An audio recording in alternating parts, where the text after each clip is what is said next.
Hello, welcome to another Q&A. Oh my gosh, I am so excited to be here. I feel like I haven't spoken to Ryan in such a long time. It Ryan, has been, how have you been?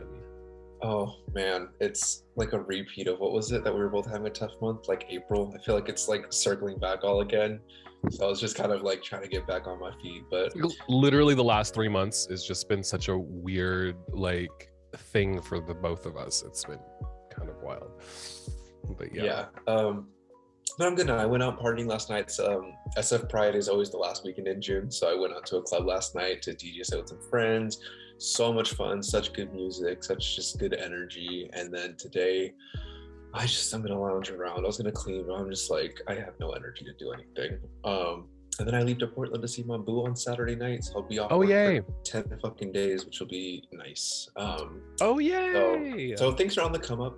Anxiety with starting school in a few weeks, but trying to enjoy my summer while it lasts. But other than that, I've been okay. How have you been? I mean, it's been kind of like a crazy since the last time we spoke. I mean, it's the last time we did a Q&A, which was a month ago.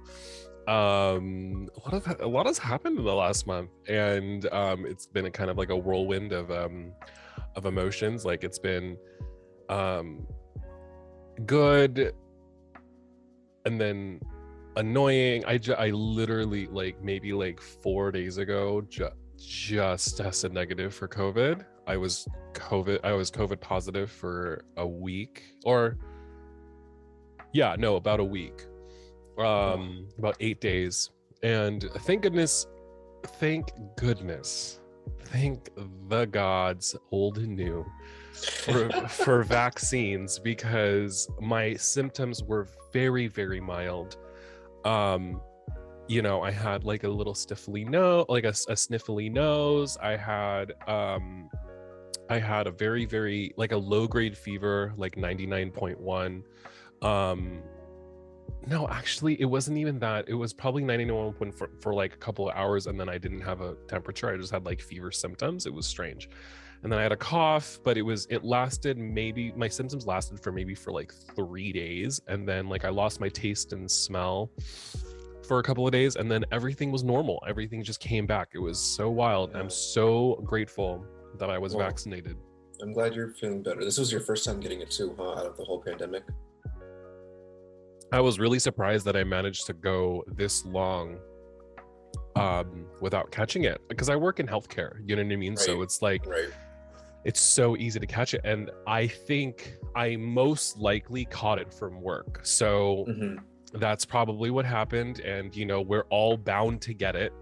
It's just that's the kind of the live that we the world that we live in now. So I'm grateful I'm healthy again. I'm going back to work tomorrow. I cannot wait to go back to work. I never thought I would ever say that, but I cannot wait to go back to work. I am going absolutely insane, and I was going absolutely insane in isolation. So now I can be part of the world again. Never ever take that. I will never take being able to go to work for granted ever again.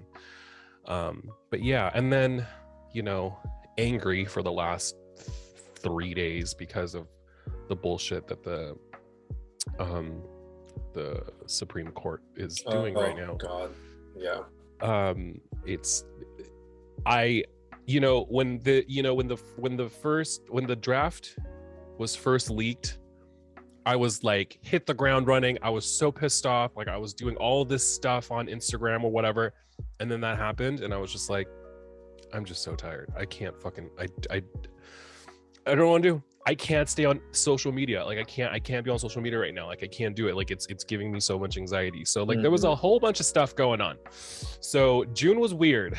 It was also my birthday. So it was like a lot of things like at the same time. June was fucking weird. So, but you know what is awesome is that we get to sit together right now, answer some questions that our lovely followers sent us that we are going to answer here for the Patreon, and then I'm going to be answering privately onto Instagram, because these followers who send us questions are not part of our Patreon, so I'm going to be sending them the answers to these questions privately. So exclusive access. I know it just feels so exclusive, you know. It still feels so cunt. I love it. Okay, so what do we got? Let's see. We've got 7 questions, but I think that's a pretty good number of questions that we can kind of go through. Our first question is from my sister and bestie here in LA, Wicked Witch of LA. They ask, can other practices be part of folk Christian and Catholic witchcraft? I love this question.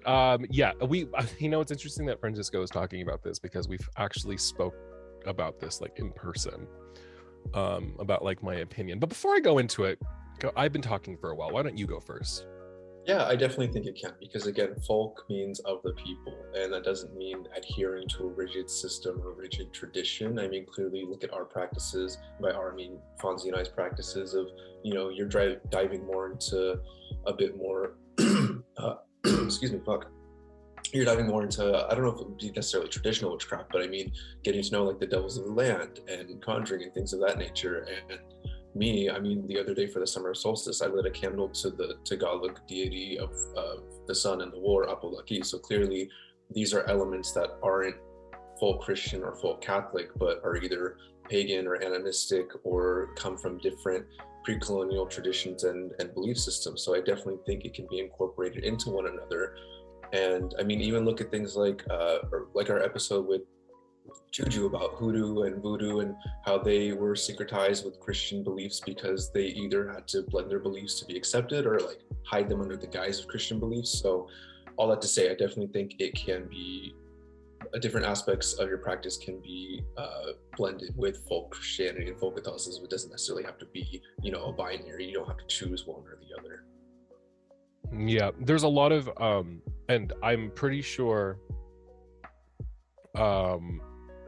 my folkloric witchcraft friends would agree with me, and other kind of branches of witchcraft friends would agree with me in saying that there are Christian and Catholic influences all over the world in regards to folk magical practices. That's just you just can't escape it. It's just there are influences that kind of parallel and also intersect each other when it comes to Christian influences, and a big part of it is not necessarily it is a big part of it is colonization. Obviously, like I never want to say that it doesn't have anything to do with that, but a big part of it is just how far of a reach Christianity has right now. And in the day that we have, a lot of the historical kind of foundations of folk practices, especially here in the United States,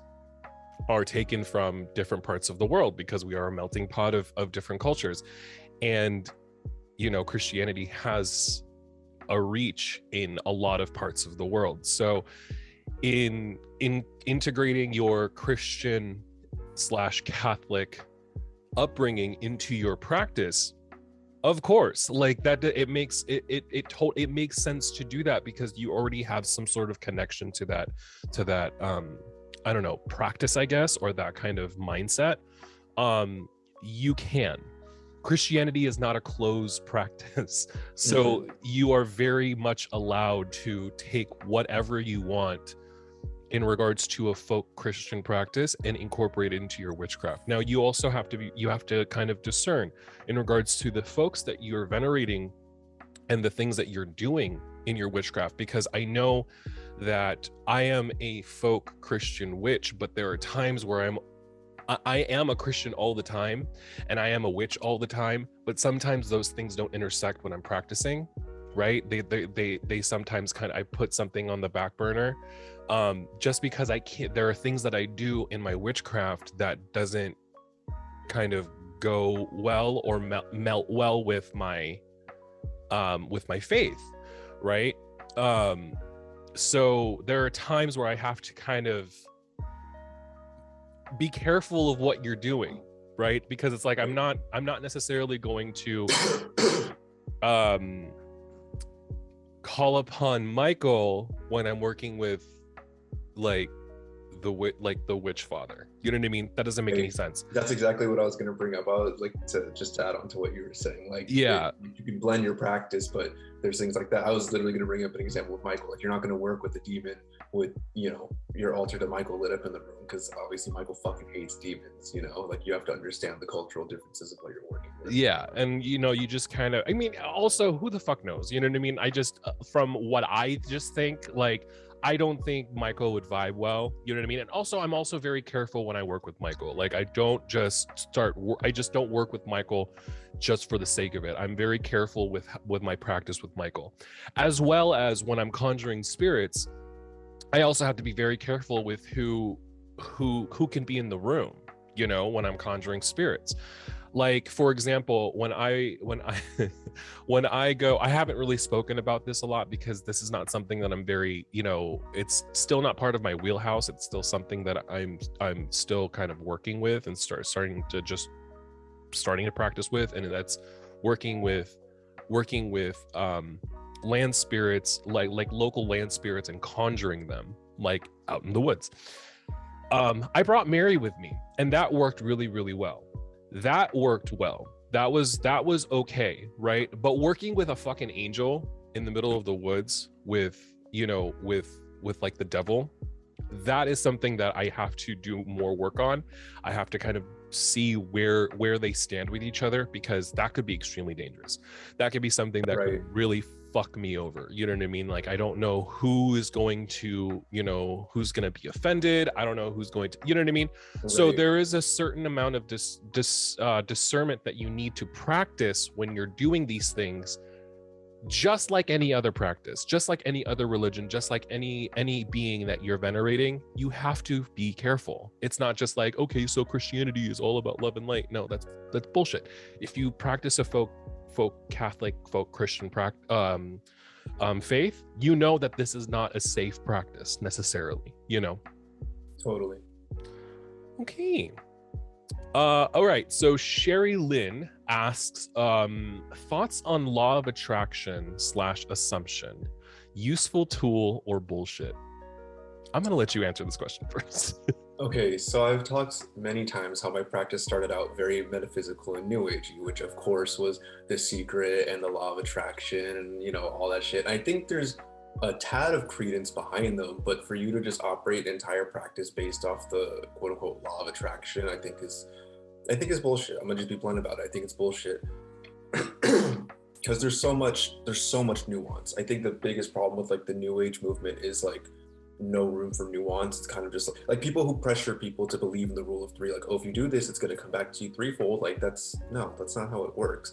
Again, there's nuance to that. There's so I think, again, with the law of attraction, there's nuance. I do think that energetically, what you want to attract, you need to be doing the work and putting out kind of the intentions and petitions and spell work to attract what you want. But I think it can also lead to a lot of anxiety, because there's a lot of books out there about like your subconscious mind. It's like, oh, if you think negative thoughts, bad things are going to happen.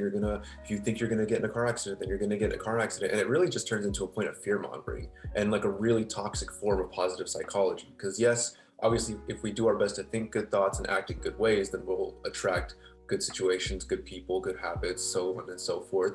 But to fearmonger and say, oh, if you're going to attract so-and-so if you think negatively about this, or like if you think your partner's cheating on you, then they are going to cheat on you. And it's not so black and white. And so the answer to this question is nuance, because again, I think there's credence behind the law of attraction, but I don't think it's like the end all be all to magic or intention or anything like that. Yeah, I don't when it comes to the law of attraction, the thing about the law of attraction is that it's not a new idea. Right. The law of attraction is a new word for what people have been doing. What people have been doing since even Christianity existed. Yeah. It's just a new name to call magic or magic. Yeah. I think the practice of folks who do kind of identify magic as law of attraction is bullshit. I think there, like what you said, is like there is no room for nuance. there I think there is a sense of positive of toxic positivity, very, very toxic positivity when it comes to kind of the law of attraction, law of assumption. Also, there is this sense of not being able to stay grounded when it comes to folks who practice like this new age sense of spirituality. It's all about not this realm. It's not about the physical realm. And if you practice witchcraft, it's all about everything that's around you, right? It's all about being here. It's all about what is happening around you in your immediate environment, right? So it's being able to commune with local land spirits, with plant allies, being able to be one with the earth and nature, right? So and that's why it pisses me off when I see like on Witch Talk like all of these like you know, new age spiritual folks calling themselves witches, you know, or saying things are witchy, because they're not. You know, it's just, also I'm really starting to get really sick of that word witchy, where it's kind of like a taste of witchcraft. It's not, I don't like that. It Witchcraft light. It's like witchcraft. Yeah, it's like diet witchcraft. You know what I mean? And I don't like that, because it's either it is witchcraft or it's not. You know, just because it looks kind of, you know, mystical doesn't mean it's witchy. It just means it's magic. You know what I mean? Witchcraft is witchcraft. Witchcraft is something that, you know, we take that word very, very seriously. What folks need to understand, we never take that, as in the words of Keanu, we never take that pointy hat off, right? We always keep it on. So the fact that like there's all this kind of blending of like new age spirituality and witchcraft, it's not the same. It really isn't the same. Though I do find that there are aspects of new age spirituality that I respect. I do think there is a lot of value in meditation, even though I don't do it anymore because I spend more time in prayer, and I think prayer is its own kind of form of meditation, and I think it's much more valuable to me because it's actual communication with spirits, and with beings, and with my heavenly court.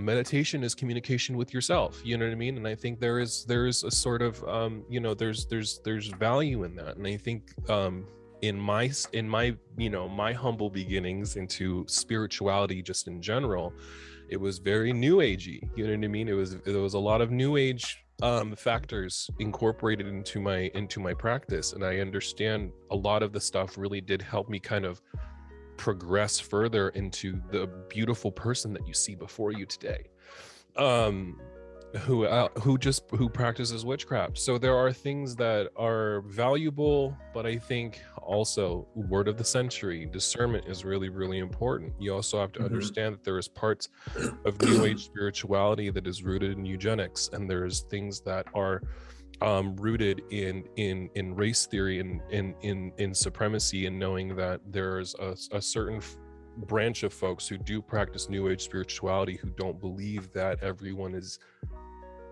equal. Yeah, absolutely. But then at the same time, we can't really say that because it's Christians. There are so many people who identify as Christian who believe the same kind of toxic mindset, you know what I mean? So I mean, you have to discern. You have to make sure that you're doing your research. If you do find yourself in like a more new age kind of ooh, my ear started ringing. See, I think my spirits are trying to say, ooh, you're talking too much, stop talking. If you do find yourself, tread lightly. I know, tread lightly. Someone's gonna like drop like light language into my DMs or something. Oh my god. Okay, but okay, can I just I don't want to start anything. I do. Light language is trash. I'm sorry. Where did this come from? Where did light language come from? This is not a real thing. Please someone fact check me, send me resources telling me that light language is something that is a thing. It is not a thing. We need to stop these people from that needs to be shadow banned. This is such bullshit. I can't. Light language, it makes me feel so uncomfortable. I don't understand this. And then when you read the comments on folks who are doing light language on TikTok, they're like, I feel it. I feel it. Wow, thank you for that. I feel healed. Like it's such, oh my God. It's very much like pray the cancer away. It kind of Right. gives the same vibes. Like pray COVID away. It has the same vibes. It has very evangelical vibes. Mm-hmm. Light language, right? Actually, Franny just told me a story about this person who came into the shop and did light language in the shop in front of Franny. And I was like, Franny, did you kill them? Are they not alive anymore? I would have had to try so hard to not laugh. I would have been dying. I would have been laughing so hard. I'm like, what are you doing? What are you doing?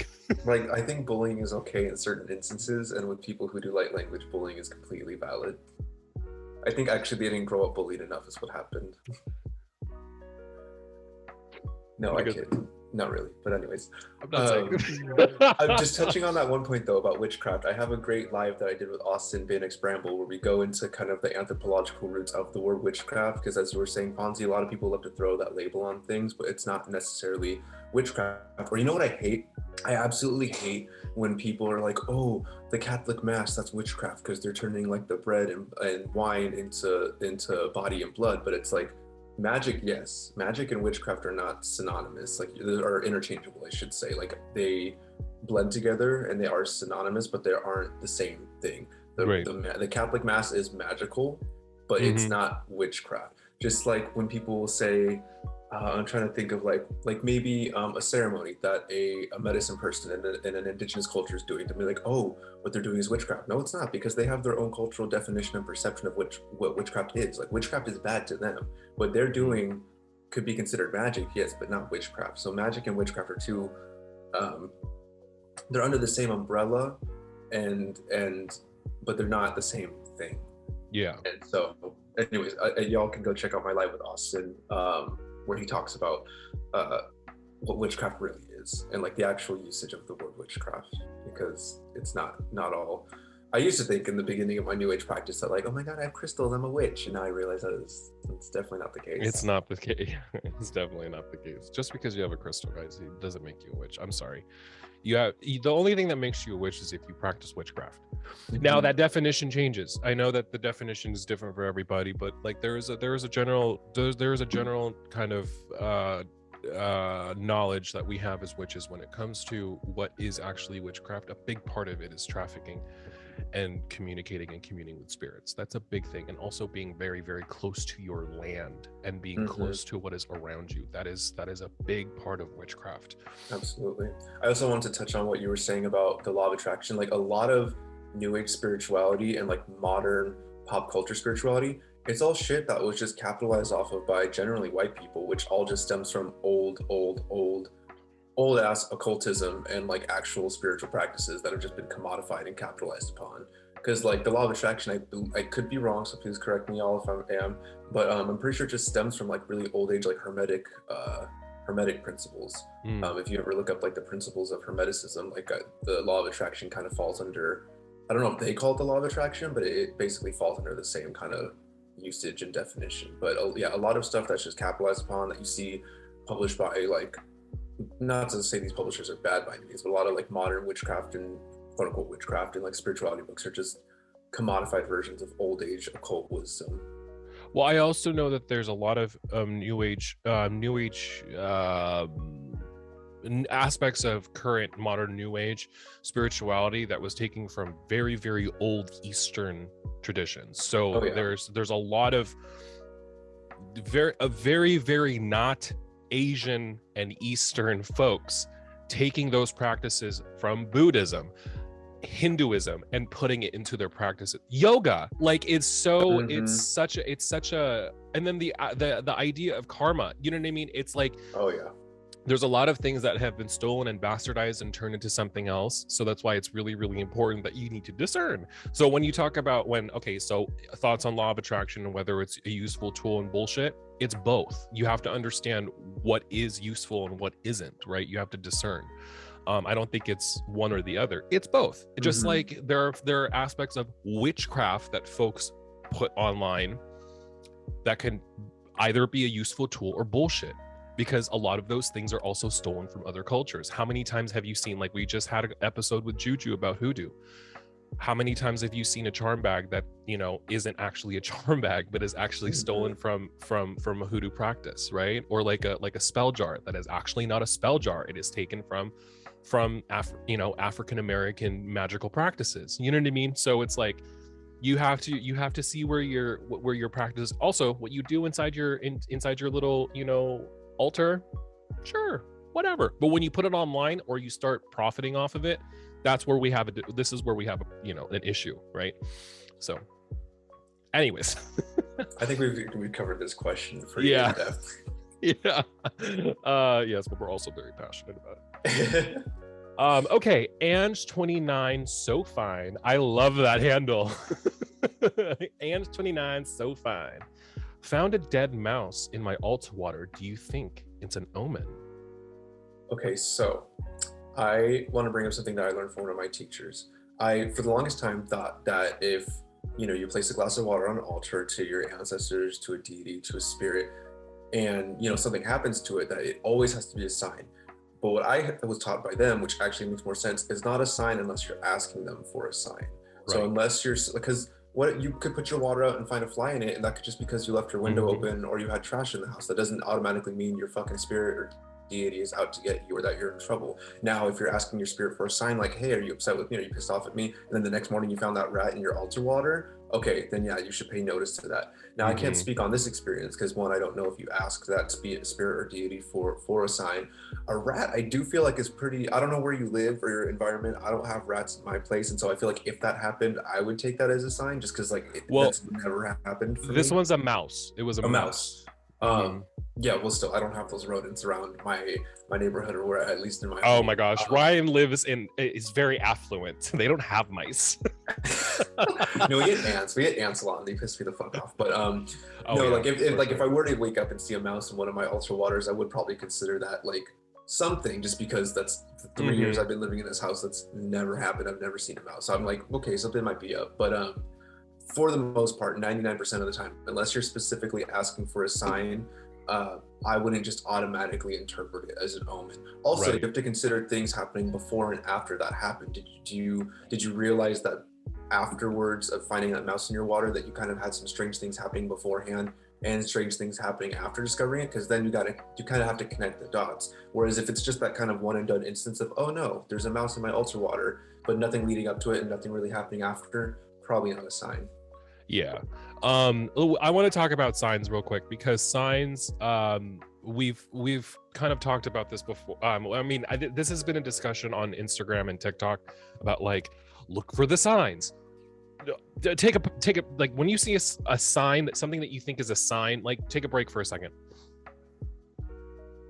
When let's say, for example, hypothetically speaking, if I find a mouse in my altar water, look at your altar first. Okay, because this could just be an accident.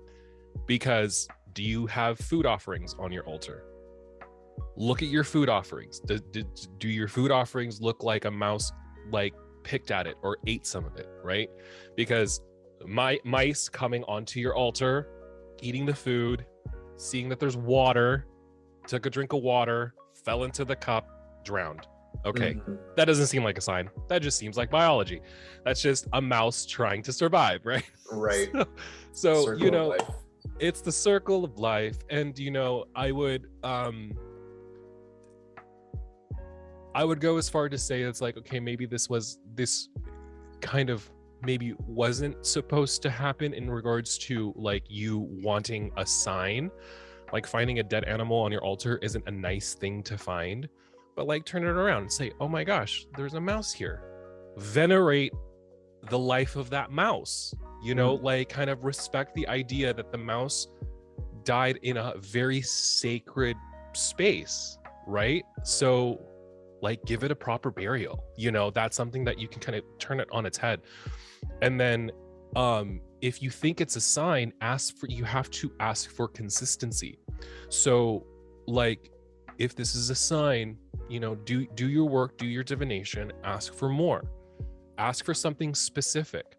Like, I know that a lot of folks who work with Hecate will ask for, an owl, Like, send me an owl, send me a dog, and they'll see images of dogs, they'll see images of owls, they will see, you know what I mean? And that's when they'll say, okay, so Hecate is communicating with me, blah blah blah blah blah, you know what I mean? So ask for consistency, and you know that someone's actually trying to. But if like a one-off chance that a mouse dies on your altar, odds are it was an accident. It's just a mouse being a mouse, you know. Right. But then just because a mouse is on your altar doesn't necessarily mean you should just like throw the mouse away. Like, do something for the mouse, you know.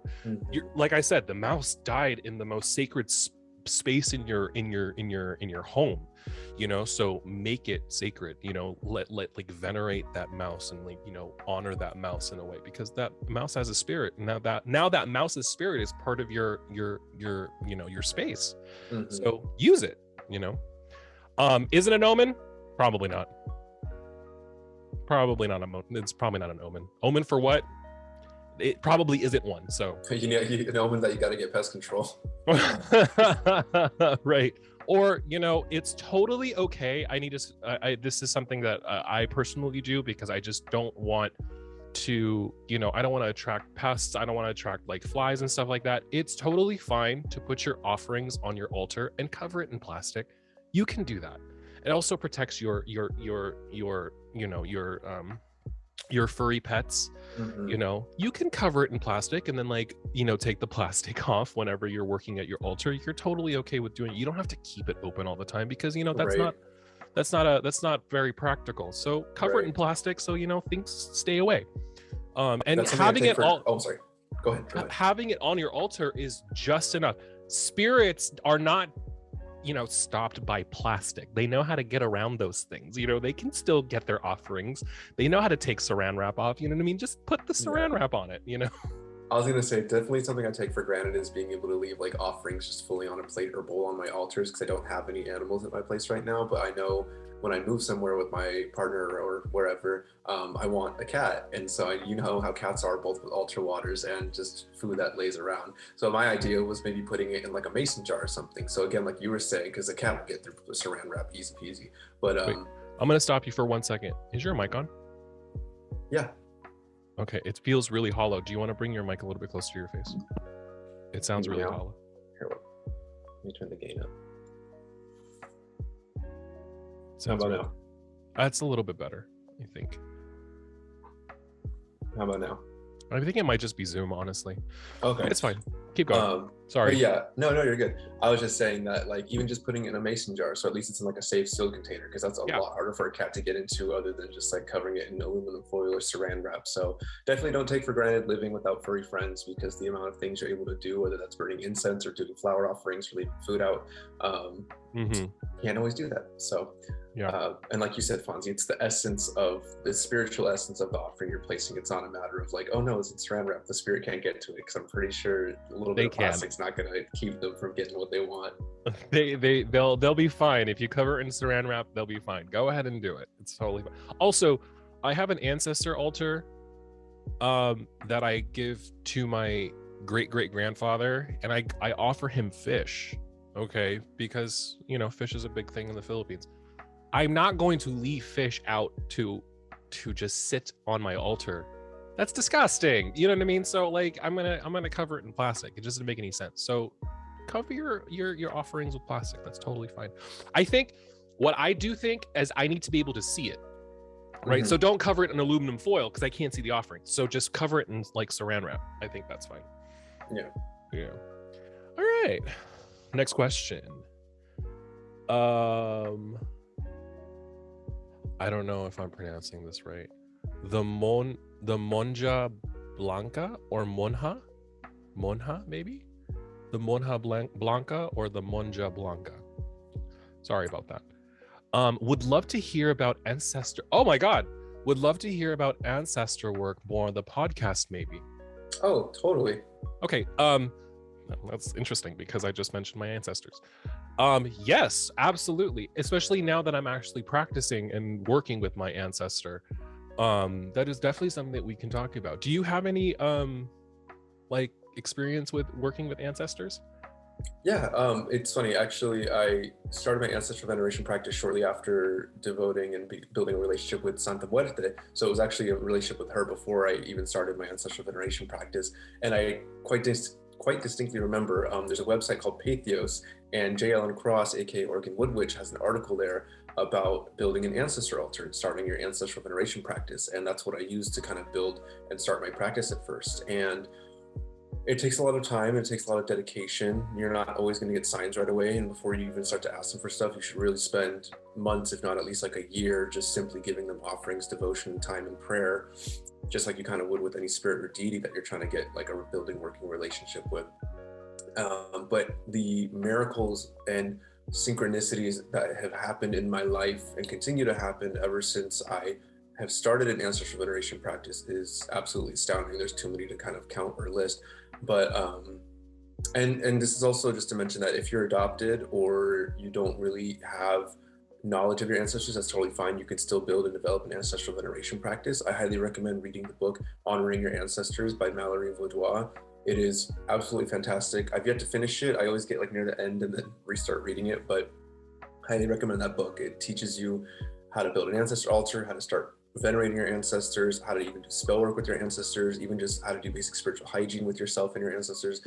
Great introduction to an ancestral veneration practice. But yeah, so I've had my ancestral veneration practice for going on, started in 2019, so 2019, 2021, going on 3 years now, I think. And yeah, I don't think, I used to think it's a requirement. I used to think everyone should venerate their ancestors and have an ancestral devotion practice, but I've also seen differing opinions where you don't always have to. You can really kind of bring it in at any time, should you choose, or just not bring it in at all. But I definitely think a lot of beauty and magic comes from when you work both with your blood lineage ancestors, but also your spiritual lineage of ancestors as well. But I know you just started yours, so how's that going so far? Yeah. Well, before I go into my personal practice with my ancestor, because I'm only working with one. If you are not privileged enough to know your ancestry, your blood lineage doesn't necessarily have to be the ancestry that you venerate. There are folks who, like, there are ancestors, there are queer ancestors that you can venerate who are famous people, you know, like someone that I admire greatly who passed away when I was even too young to speak was Freddie Mercury. And that is Freddie Mercury is one of my heroes. I get really emotional when I start talking about, I have a tattoo of Freddie Mercury right here, if you can see. Freddie Mercury is one of my heroes. So, you know, folks who have passed away who represent a certain part, or who call, you know, who kind of represent a part of your life, like a queer ancestor like Freddie Mercury is someone that you can definitely venerate, because, you know, I believe that once you die, you become a saint. So, you know, Freddie Mercury can be your, you know, your ancestor of, you know, of music or art, or of queerness. You know what I mean? So venerating famous people that you respect who have passed on, or just venerating the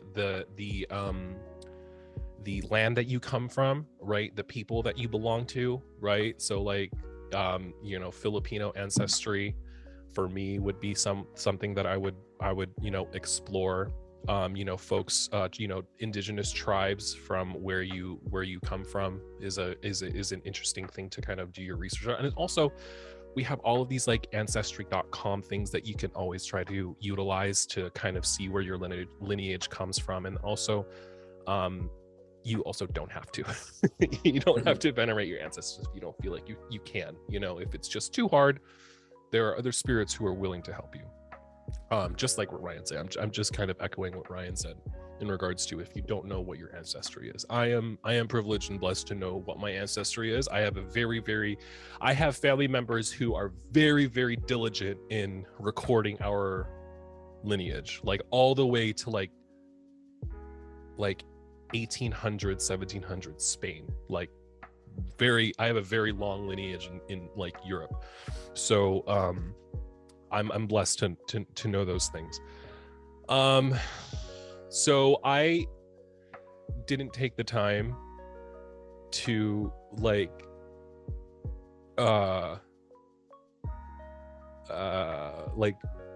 venerate my ancestor before I conjured them. I just conjured them because I was just like, I want to do it. So I just did it. But the thing about it is that my Instagram itself is an offering to my ancestor, because my handle is my ancestor's name kind of put together, Illumisente. Because my great grandfather's name is Iluminado Lucente. So there was a point to where like it had been like over a year since I started my Instagram page, and I was always like on the fence of starting like an ancestor like practice, because one, I didn't have a place to place my altar, like a physical place to put my altar, because everything's done in my bedroom, and I didn't want to put my ancestor in my bedroom because I do a lot of things in my bedroom that I wouldn't want a family member to see, right?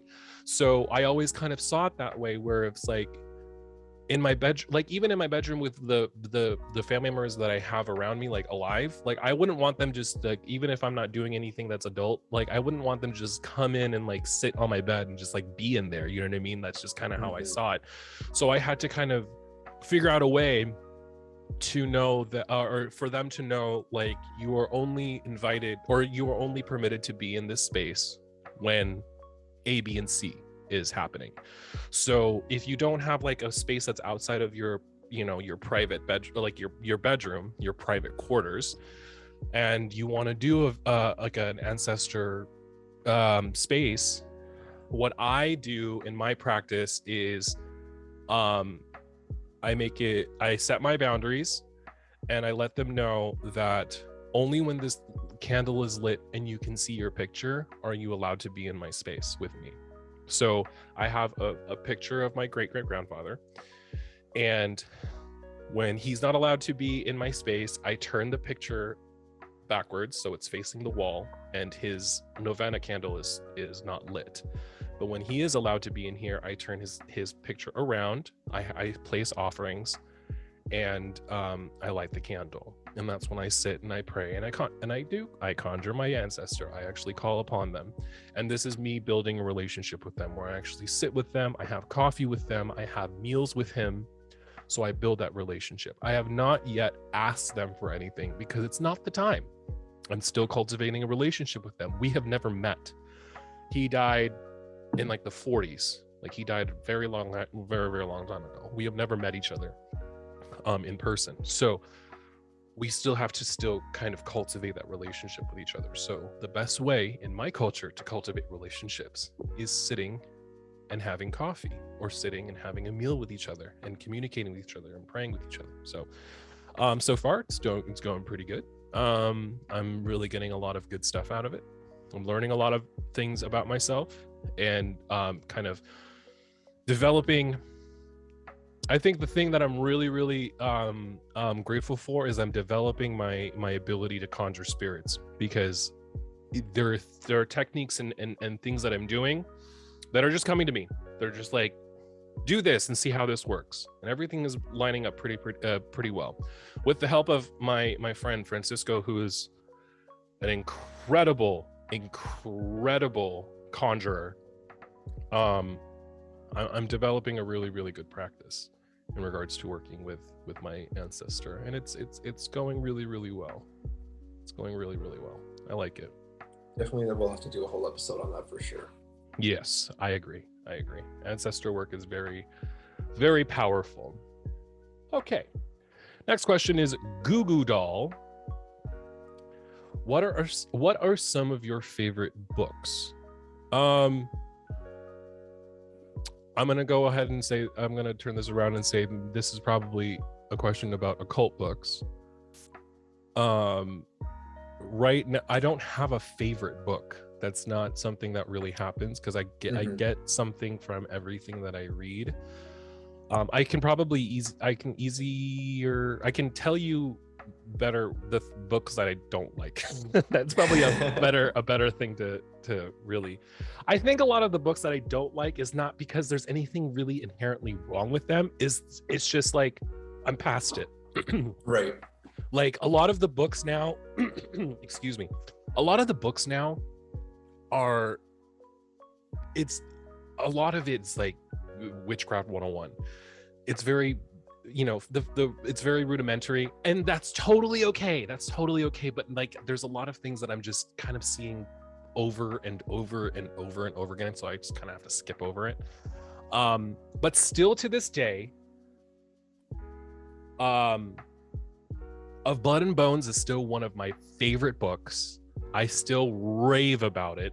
I'm on the second read. I'm reading it for the second time again. I am reading right now Besom, Stang, and Sword. I just started it. It's pretty good so far.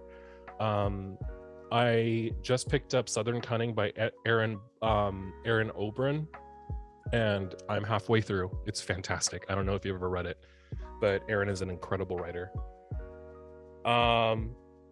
And something that I picked up and I got halfway through it and is now on my desk because I want to finish it is something that you finished reading, and something that I bought you is The Mystical Power of Saints, or The Magical Power of Saints. Yes. I need to finish it because it is such a good book.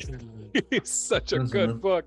The Magical Power of Saints is so good. You read it, so I'm going to let you review it yourself because you're the one who finished it. But I got to the part about candles.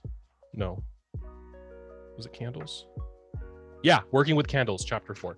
That's this. I'm about halfway. So that's where I am right now. It's so good. It's so good. It's good. I wish I had it earlier in my practice because that's one of the first books that actually explicitly talks about like folk Catholicism or folk Christianity, folk Catholicism. And I feel like had I discovered that at the beginning of my practice, I feel like I could have bypassed the whole New Age metaphysical spirituality and dive deeper into folk Catholicism and folk magic. But, you know, things happen at the time that they're meant to happen. But I did really enjoy the book. I would reread it because it was super easy to breeze through, very accessible, not difficult to read.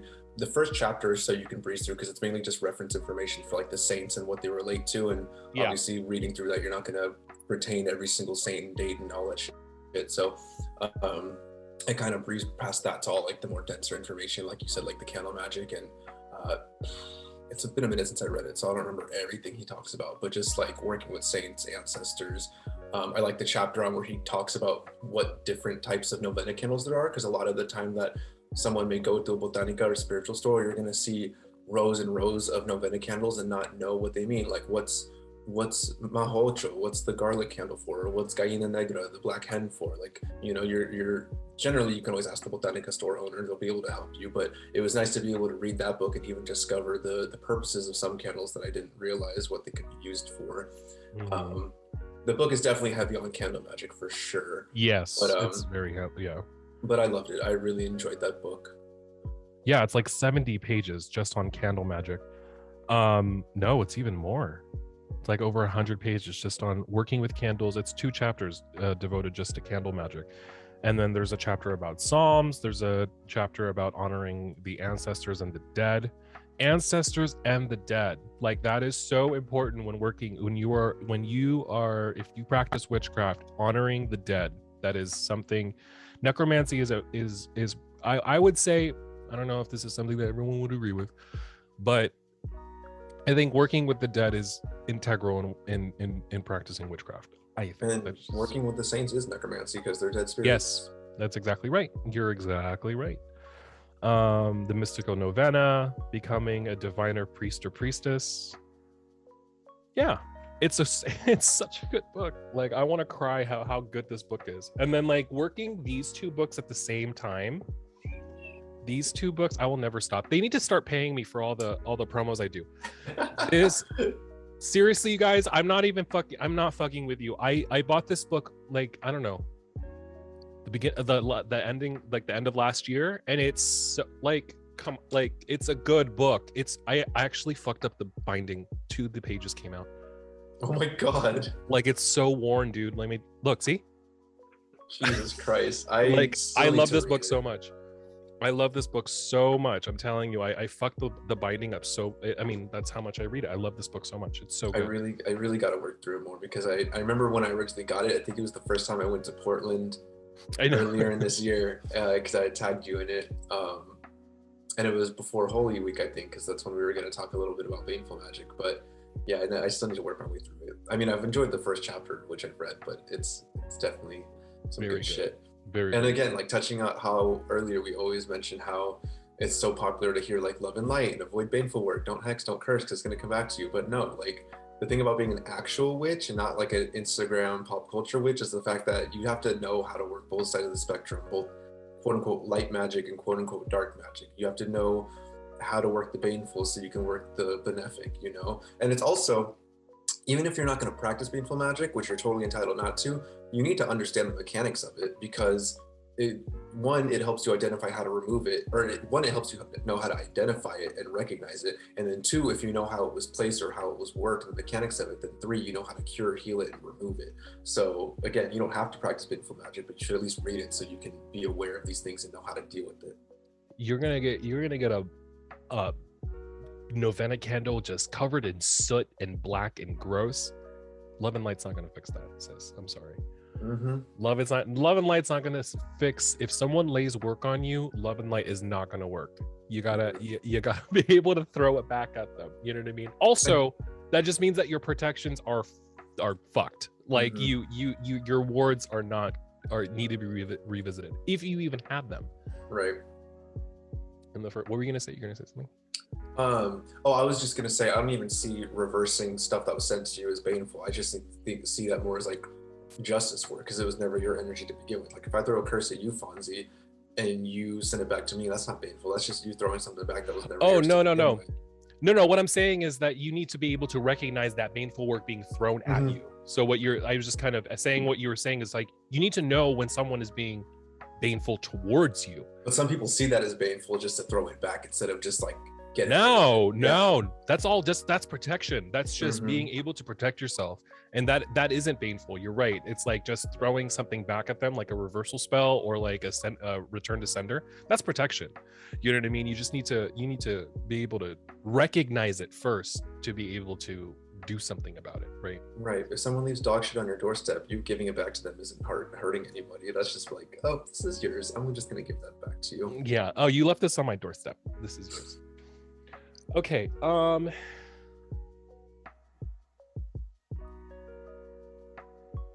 Sorry, I was hearing voices. It's my dad.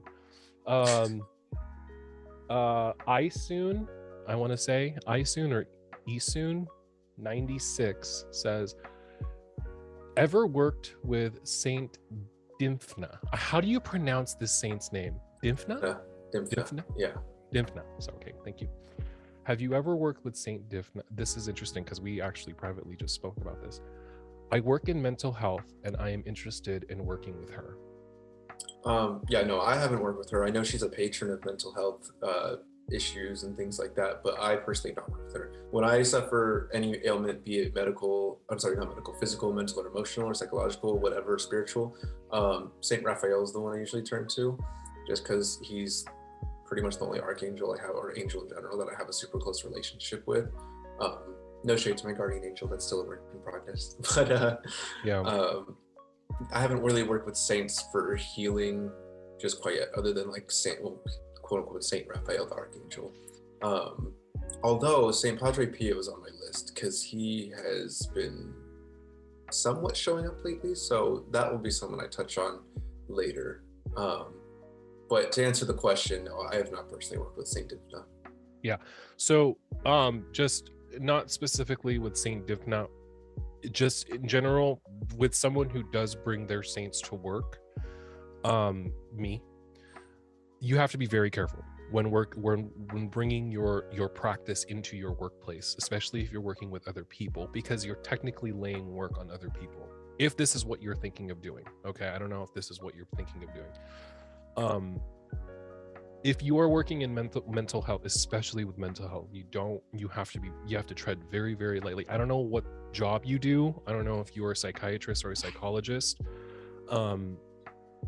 Incorporating a spiritual aspect into a clinical setting is not necessarily safe, and you need to make sure that you know exactly what you're doing and you have a very strong relationship with that spirit, and that you have a very good trusting relationship with each other. That's really, really important. And I always tell people, tread lightly when bringing spirits to work, especially if you're working with other people, okay? Because you are laying work, even though the intentions are good and you're not, you're not intending to hurt anyone, you're intending to help people. That's a really good thing. Being very, very careful of, you have to know the diagnosis, know the chart. This is something, because I'm also a teacher at work. So even not in regards to like spiritual, like I don't teach my students witchcraft. That's weird. But like in a clinical setting, I am a clinical instructor for students who want to do my job. So I always tell them, memorize the chart. You have to know exactly what's going on with the patient. So if you are going to incorporate magic into your work, into your mental health work, memorize the chart. Know exactly what you're doing. Now that's not the question that you asked. I have not worked with her. It's appropriate in working with her and bringing her into like a healthcare or a mental health care kind of facility. I think that's appropriate, but tread lightly. Make sure you take a lot of time to cultivate a relationship with her, and make sure that she's consenting to what you're doing. Make sure that she is consenting for you to bring her to work with you. Because what if she doesn't want to do that? Make sure that she because you're like I said, you're doing work on behalf of other people. Mm-hmm. So, and also there's a little bit of ethical kind of I want to say there's an ethical aspect to this when it comes to laying work with people who don't know what you're doing. There is a such thing as informed consent. So be careful with that as well. Because what if you're working with a saint on someone who works with a demon? You don't know. Mm-hmm. And they're just gonna clash. And what if like in some way that fucks with their mental health? You just don't know. So be very, very careful when doing that. With me, I don't work with mental health directly. A lot of the things that I do is physical. Like I address physical pain. I'm not causing it. I'm helping it. I just want to make sure that people say that. I'm not causing physical pain. I'm trying to alleviate pain, right? So a lot of the work that I do is to alleviate pain so that folks can perform well in therapy. So be careful when bringing saints to work.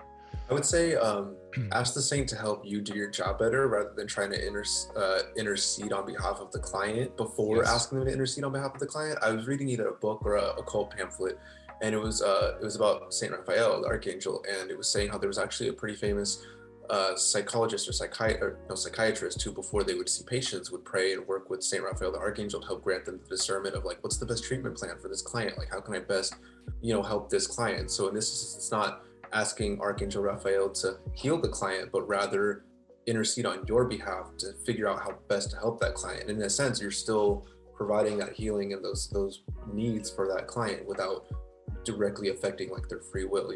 Yeah, no, I love that.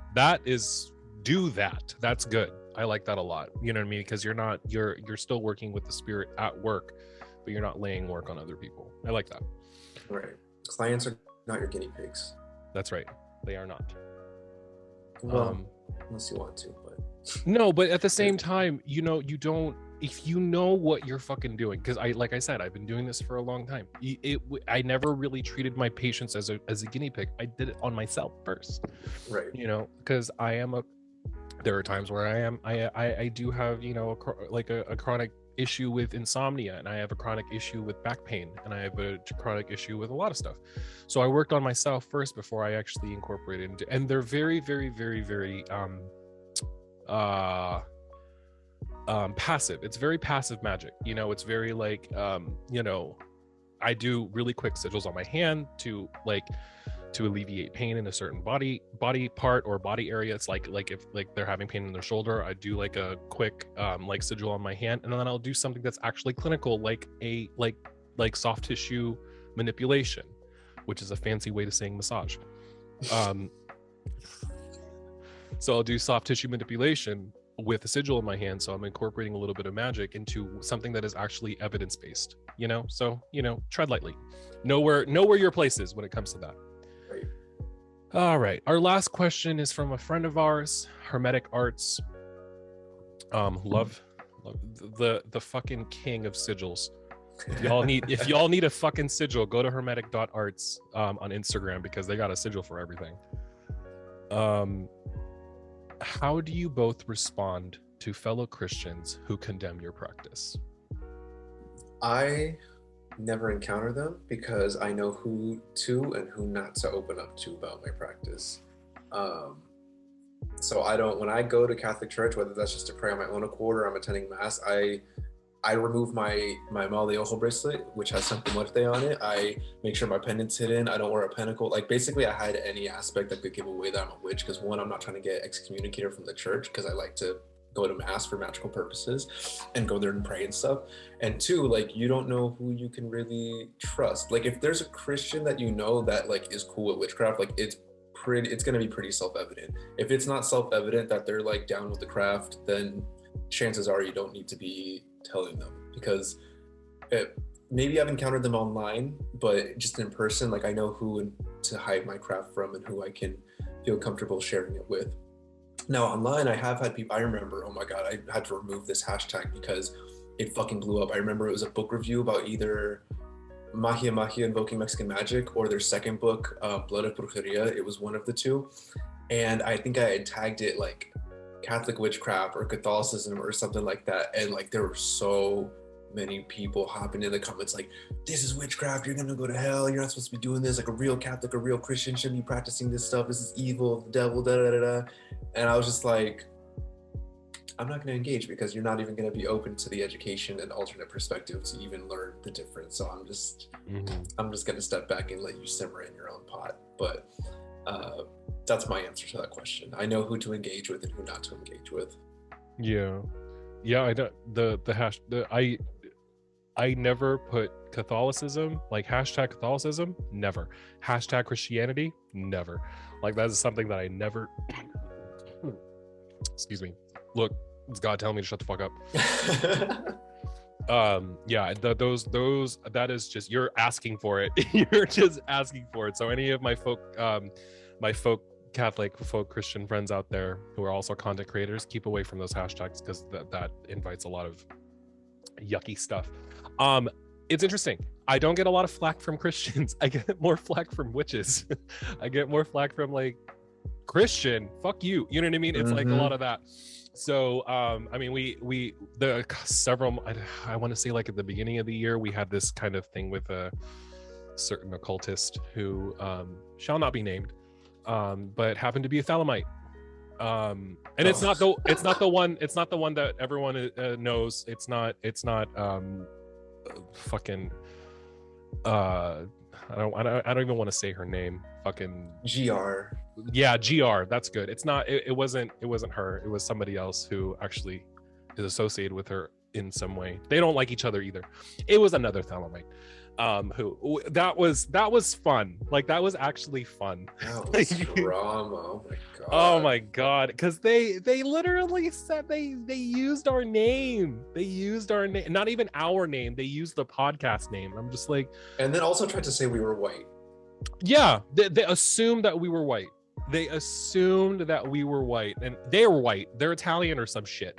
And I was just like, oh God, the self-awareness is just not, it doesn't exist. It doesn't fucking exist. So we do get flack from the community who aren't Christian, ironically enough. But the reason why, like exactly what Ryan said, the reason why I don't get flack from other Christians is because I keep it to myself. You know, I don't just go around telling Christians that I'm a fucking witch. You know what I mean? Unless I trust them. Like family members, I've told, like my cousins and stuff like that, and they're totally aware. You know, my friends who also are Christian, They're aware of what I do. I mean, I've you know, they joke and kind of like fuck around with me and think, oh, it's bullshit, whatever. Like, that's not whatever, you know. You just Fonzie being kooky, you know what I mean? Just kooky Fonzie being kooky Fonzie, you know. But if I ever did come across someone who did kind of, this topic is what made me kind of launch my Instagram presence, because I posted that thing like almost a year ago about like your religious Trauma. yeah, your religious trauma is valid, but your condemnation of Christian witches is not. You know, that post was like what launched me. That post is how I met Ryan. So so that's what like launched me into like the folk Catholic like world. So if someone like ever came up to me and said like, you know, this isn't real, this is like devil's work, I was like, yeah, you're right, it is. But it's not the devil that you think it is. You know, it's like but they're not ready to have that conversation. They're not ready to have that conversation about, it's like, what are you talking about? It's not the devil that you, there's one no, well, let's talk about it, you know what I mean? So if I ever came across that, I probably wouldn't even have a conversation. It's just not fucking worth it. You can't change these people's minds, you know what I mean? Like, they're not there. The fact that they are willing to kind of just like throw that at you just gives you the validation that they're not the people that you need to try to defend yourself with. That's just not the person. That's not the person that wants to have a conversation with you. If someone came to me and asked me a question saying like, how does this work? Like, how does Christianity and witchcraft like intersect? You know, how do you blend those two together? That is a conversation I am very okay with having. Right? But when someone says like, oh, this is bullshit, like you're going to hell, and I'm like, define hell, please. Like, you know, this is like that's like what I throw back to them. I was like, define hell, define evil, define sin. Tell me. You know, but they're not ready to have that conversation yet. No. Yeah, that's the thing. Again, like, no matter what the subject is, be it witchcraft and Christianity or otherwise, it's just there needs to be an openness to dialogue and an openness to learning. If you're going full force at something embedded in your religious trauma and you haven't even attempted to try to heal it, of course you're not going to try to listen to someone else's opposing viewpoint. So it takes a lot to learn how to engage and disengage, because sometimes there's no use in debating with someone online when they're so in their ways, you know. So yeah, save your energy for those who are actually open to willing and learning to hear about it. Yep. You know, have your circle, know your circle, keep your circle very, very close, and you know, value them very, very much, because those are your people. Those are your people. So love your people. Okay, that was it. That was the last one. Oh my gosh, that was such a fun conversation. I loved it. This is a good Q&A. Yeah, that was really, really good. I'm going to be sending like clips of our videos answering those questions to them. So they will still be getting our answers. But this whole conversation is for our lovely patrons. So thank you guys so much for your support. We really, really appreciate it. Like I said, we are infinitely apologetic about our crunchy last 3 months, but we're getting into the groove of things. So thank goodness.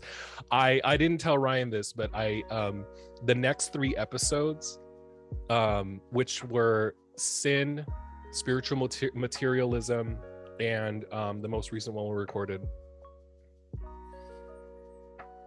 fear. Yes. Fear. I've already released it. I've already edited them and released it onto the Patreon, because I was like, I'm so sorry. We've been, you know, dropping the ball.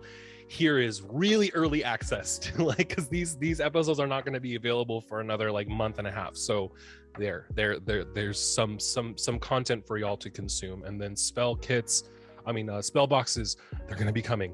We're still working on them. We're still coming out of a crunchy time in our lives, so we're working on them, but they take a lot of work and a lot of energy. So stay patient, please. As well as prints. But Ryan released their tarot reading for June. Thank you. That was beautifully written. That was absolutely stunning. My goodness, you are such a gifted reader. I'm a gifted reader. Yes, you are also a gifted reader. You know how to read. Congratulations on reading. I'm so happy you know how to read, because you know how to write. So that'd be kind of strange. I actually have a ghostwriter do the work. I just take the credit. People just assume that, you know, queers don't know how to read. We're stupid. But yeah, no. I'm like Leah Michelle. Leah Michelle. What about Leah Oh Michelle? my God, there's this whole rumor that she doesn't know how to read. And there's like, funny enough, like evidence to like back up the rumor too. Like she would have her scripts read to her and shit for Glee and stuff. Like she never actually read them. And then like at book signings and stuff, she would like really pretend to sign or something. I don't know. There's just look up the Leah Michelle doesn't know how to read conspiracy. It's fucking hilarious. I love that because I can't fucking stand her. Oh my God, she's so annoying. I hope she doesn't know how to read. Honestly, like, ew. Oh, that's so funny. Yeah, we know how to read very, very well. Sorry. But yes, go look at, if you haven't already, go ahead and read through that. I mean, we are at the end of June, but still, let's see if it's still, if we're at the end of June, see if like what manifested. Ugh. I can't believe I just said that. What happened? Inspired. Yeah, what lined up, you know. Actually, I need to reread it because I feel like a lot of it applied to my life this month. It wasn't an easy read. It wasn't like an easy like thing to, you know, it wasn't like, oh, everything's gonna be great. So I think there was a lot of self-contemplation in that reading, if I remember correctly. Yeah, I can't remember the exact theme, but I'm literally pulling up Patreon right now. I'm gonna reread it after we hang up. But like, I'm like, oh, wait a minute, I think this all played out for me. Yeah. Was this just a reading for me? Did I think I was reading for the collective? Right. That just came for me. Maybe you were.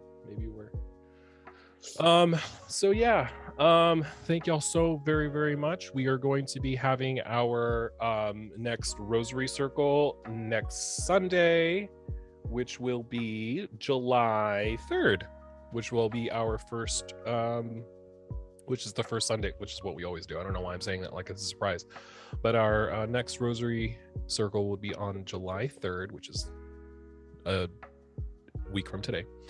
And our next well, I was about to say our next episode that you're going to see is already out, so go watch them. Go binge all those episodes, like, because I released them and I was up to like 5 o'clock in the morning editing all those, so go watch them. See, that's one of the things I got out of quarantine was I got a lot of work done. I was able to edit 3 episodes, so there you go. Anything for you to say, Ryan? No, just thank you all again for your support. Obviously, this is only released to our Patreon supporters. So just thank you for the time and money that you, I was going to say lend us, but technically you're just giving it to us to support our content. And right. We just appreciate your support. We wouldn't be doing this without all y'all. So yeah, thank you so much. And with that said, we will see y'all in our with that said, my name is Fonzie. I am Witch Illumicente on Instagram and Twitter. And I'm Ryan, aka the Mestizo Mystic on Instagram and Twitter. I also have a TikTok, but I never use it. But if you want to follow me there, you can. I didn't even know you had it. Oh, yes. Wait, yes, I do. Yeah, bitch, I was like, we tell each other TikToks all the time. Shut the fuck up. I don't think I watched any of your. Do you have any TikToks posted? I do. I have one of someone I hexed like 2 years ago. And then I have another one. I can't remember what it is. And then I have one of Santa Muerte. But yeah, I only have like 3 TikToks. I need to fucking make more, or I want to make more. I just like, for someone who's like borderline Gen Z and millennial, like I do not know how to make good TikToks. TikToks are hard. TikToks are really hard to make. I give so much kudos for folks who can create cool TikToks, because I've seen really dope TikToks, but TikTok is really hard to do. Mm-hmm. Anyways, with that said, we'll see you guys in our next Unholy Communion. Peace out, y'all.